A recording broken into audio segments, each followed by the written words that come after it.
Notre industrie a reçu de plein fouet ce choc Covid, à l'instar de ce qu'a vécu globalement l'économie mondiale.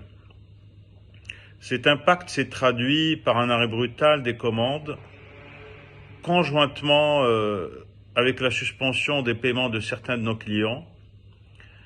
Une grande majorité des entreprises s'est retrouvée en arrêt quasi total depuis la fin du mois de mars.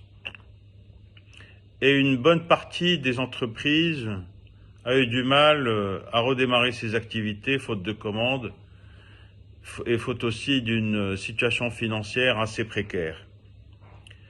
Faut-il rappeler les performances assez faibles de l'année 2020 comparativement à celles de 2019 ? On parle d'une baisse à l'export estimée à 35%. Et pour le marché local, il s'agit d'une baisse plus importante de l'ordre de 60% comparativement à 2019.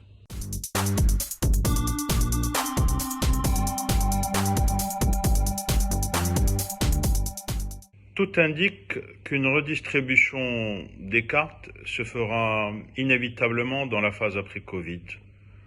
Les opportunités seraient multiples en fonction des spécificités de chaque écosystème, de chaque filière et du positionnement du couple produit-marché. Dans notre écosystème de textile maison et du tissu d'ameublement, nous aurons certainement des cartes à jouer compte tenu de notre force créative et des nombreux atouts que nous nous devons de faire valoir. Je fais allusion au savoir-faire marocain qui est mondialement reconnu dans ce domaine, de la proximité culturelle avec l'Europe, avec les pays du Moyen-Orient et avec nos pays ou nos marchés conventionnels. Avec l'aide de l'AMDIE, nous avons pu participer à plusieurs reprises au salon intertextile de Shanghai, qui est un événement Messe Francfort. Nous avons ainsi pu démarrer nos exportations de tissus d'ameublement haut de gamme en Chine, sur Shanghai et sur Beijing. Nous espérons aussi que le marché russe puisse retrouver à la sortie de crise son lustre d'antan.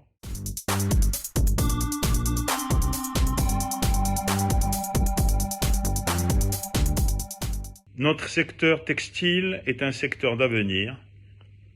Il est nécessaire et primordial pour notre économie et il a de beaux jours devant lui.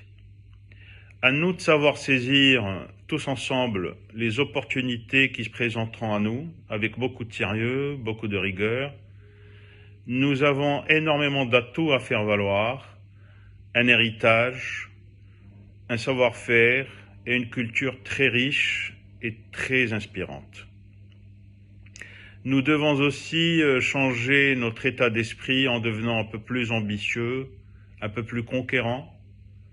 Il nous revient aussi de repenser nos modèles économiques en nous appuyant sur la verticalité et sur l'intégration de nos écosystèmes. C'est seulement cette synergie commune qui nous aiderait à créer une vraie valeur ajoutée socio-économique. Notre économie en a grandement besoin en termes de création d'emplois et en termes de contribution bénéfique à l'équilibre de notre balance commerciale.